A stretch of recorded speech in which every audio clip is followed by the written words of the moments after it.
Fala pessoal, tudo bem? Tudo tranquilo? Tudo 100%? Cá estou eu, professor Bira Júnior, professor de Biologia de vocês. E hoje o nosso assunto, olha só, estão vendo já aqui em cima, né? O que é? São os ciclos biogeoquímicos. E o próprio nome já chega trazendo uma informação bem legal. Ciclo é algo que se renova. Não é isso? É algo que não tem fim, está sempre dando voltas e voltas e voltas. É um ciclo. Bio tem a ver com vida, geo com alguma coisa, né? Geológica, geografia, não é isso? E químico com compostos químicos. De maneira geral, nós vamos estudar os ciclos dos elementos químicos nas esferas, ok? Biológicas e geológicas. Tranquilo? Então, se prepara e vem comigo assistir essa aula.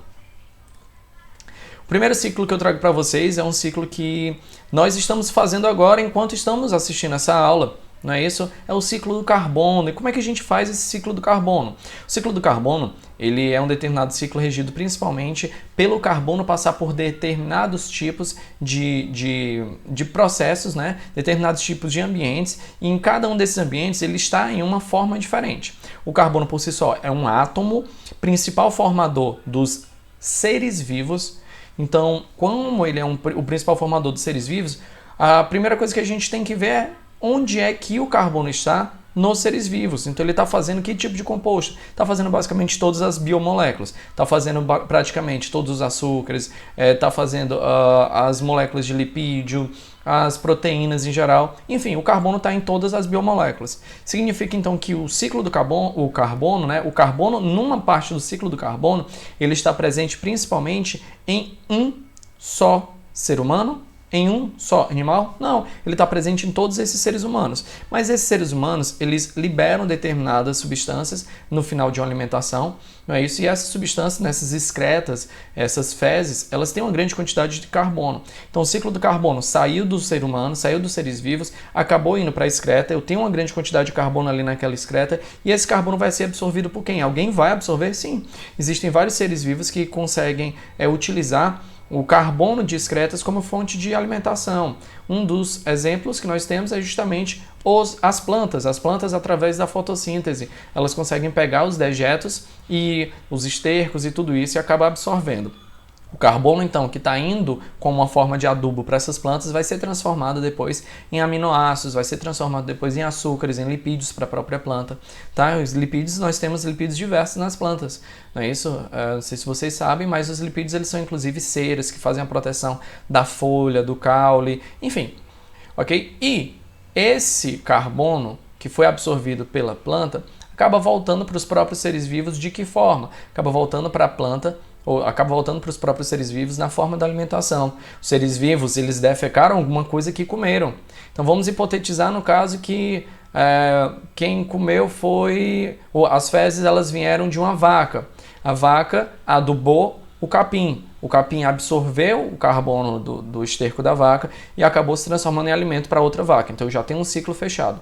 Mas eu tenho outras formas do carbono também passar por esses ciclos todos. Quais são? Eu tenho a forma de respiração. Então eu mando oxigênio para dentro do corpo e libero o gás carbônico. Ao liberar o gás carbônico, eu estou liberando sim uma quantidade de carbono para outro tipo de esfera. Lembrando que nós temos 4 esferas. Isso vocês já viram comigo na sala de aula, não foi? Quais são as 4 esferas? Nós temos a esfera biológica, né? A biosfera, que é a esfera de vida que nós temos no planeta Terra.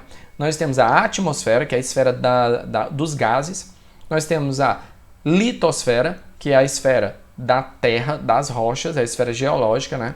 E nós temos a quarta, a hidrosfera, que é a esfera principalmente que tem a água. O carbono ele acaba então indo para a atmosfera, vindo da biosfera através da respiração. O carbono acaba indo para a terra, para a litosfera, vindo da biosfera graças ao esterco. E aí o carbono também é absorvido da atmosfera, né, da forma de gás carbônico pelas plantas através da fotossíntese. Lembrando que as plantas elas fazem fotossíntese, mas elas também fazem respiração celular. E a fotossíntese ela absorve o gás carbônico e libera oxigênio. Mas ela também em alguns períodos do dia, né, principalmente à noite, ela absorve oxigênio e libera gás carbônico. Ela faz a troca, ok? E aí, nós temos agora uma quebra nesse ciclo quando há uma liberação em excesso desse gás carbônico, vindo principalmente de fábricas, vindo de carros, vindo de queimadas e assim por diante. Mas os desequilíbrios a gente deixa para outro momento. E quando eu falo de nitrogênio, eu tenho algumas diferenças comparadas com o ciclo do carbono, porque o nitrogênio está principalmente presente nos gases, na atmosfera, ok? E o gás carbônico está mais presente na litosfera, né? Na forma de petróleo, na forma de material orgânico em geral, como fezes, restos de outros tipos de seres vivos, enfim, que acabaram morrendo, não é isso? E na própria presença dos seres vivos. Já o ciclo do nitrogênio, ele também está presente nos seres vivos, entretanto, em uma menor quantidade e mais especificamente em uma molécula. Que molécula é essa? É o aminoácido, a principal molécula formadora da proteína. Então, o nitrogênio é o principal átomo formador do aminoácido, por isso que o nome é amino, amino vem de nitrogênio, ok? E a maior quantidade de nitrogênio que eu tenho na Terra é na atmosfera. E como é que esse nitrogênio ele acaba passando ao longo de todos os seres, não é isso? Como é que esse nitrogênio acaba indo para a parte da biosfera, litosfera e essas outras esferas todas? Primeiro começa justamente com o processo dito como fixação, que é quando eu pego o nitrogênio atmosférico, eu fixo esse nitrogênio atmosférico através das bactérias, né? Com a ajuda de bactérias. Essas bactérias elas estão ligadas normalmente a raízes de leguminosas e essa fixação toda vindo de raízes de leguminosas fazem com que o nitrogênio ele acabe se transformando em um composto chamado de amônia. E a amônia é absorvida pelas plantas. Essa amônia é transformada depois futuramente em aminoácidos. Ok? Tranquilo? Principalmente na forma de amônio. Já eu tenho algumas outras formas de transformação após a entrada nas plantas.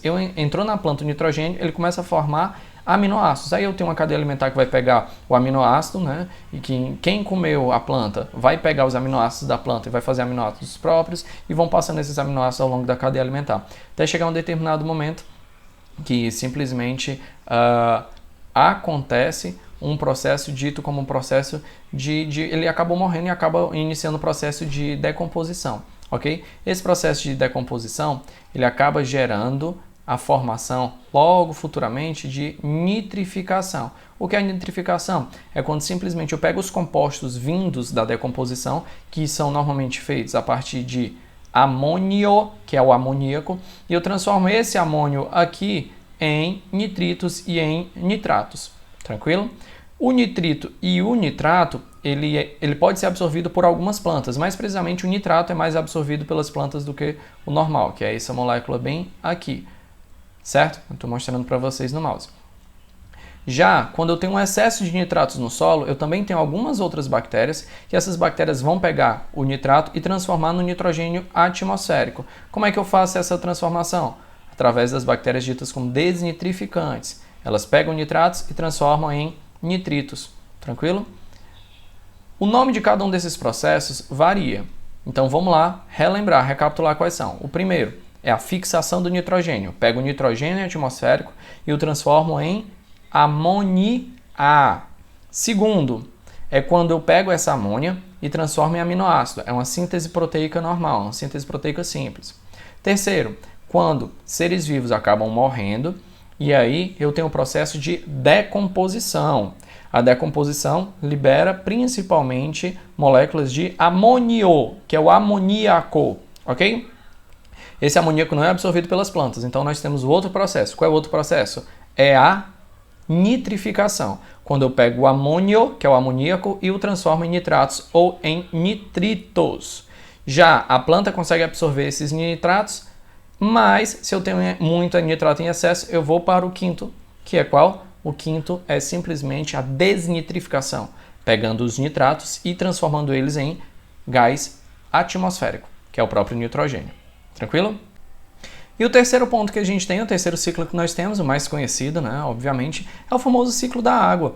O ciclo da água, ele é conhecidíssimo porque é o ciclo mais comum, a gente vê todo o tempo por aí, né, que nem os outros ciclos que a gente tem que estudar para ter que saber qual é.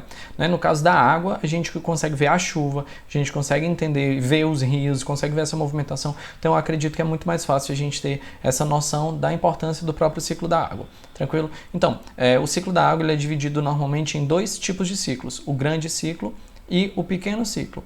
O grande ciclo da água, ele envolve não só a transpiração dos seres vivos, como também a evaporação das grandes cadeias de águas que nós temos no planeta, como por exemplo nos oceanos. Então eu tenho a evaporação da água, essa evaporação da água acaba subindo, acaba condensando, acaba armazenando primeiramente essa água toda evaporada na forma das nuvens, e quando ela encontra uma região mais amena, ela acaba caindo, ela acaba precipitando.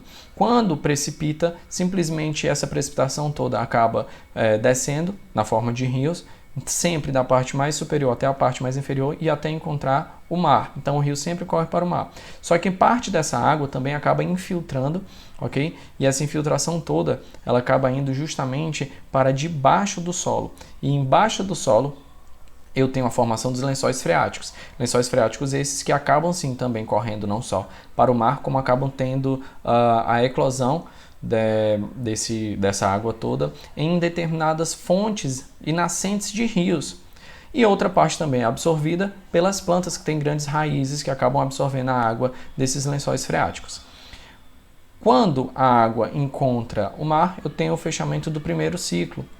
Okay? E aí o segundo ciclo ele está justamente envolvendo seres vivos, ele está envolvendo principalmente também as plantas e os humanos, né? Todos os seres vivos, mas principalmente esses dois porque a gente tem um metabolismo mais forte, mais usual com eles. Então, quando você está correndo muito, quando você está suado, quando essa evaporação acontece no seu corpo, eu tenho uma formação de umidade do ar. Então, a água que estava no estado líquido no seu corpo acabou se transformando em estado gasoso. E também a outra forma também de liberação de líquido, né, dessa água seria através da urina. A urina acaba infiltrando e indo para a região da litosfera, ok?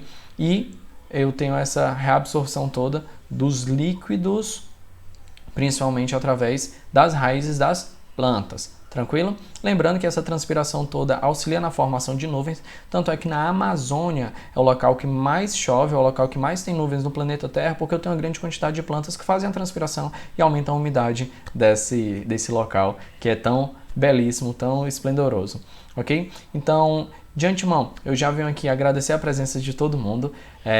Esses ciclos eles são bem comuns, a gente tem sim que ver, agora exercitar um pouquinho mais as atividades para ver o que é que pede cada uma dessas questões. Os ciclos são tranquilos, são fáceis, então não deixe de estudar. E vejo vocês já já, hein? Tá mais perto do que longe. Tchau, tchau!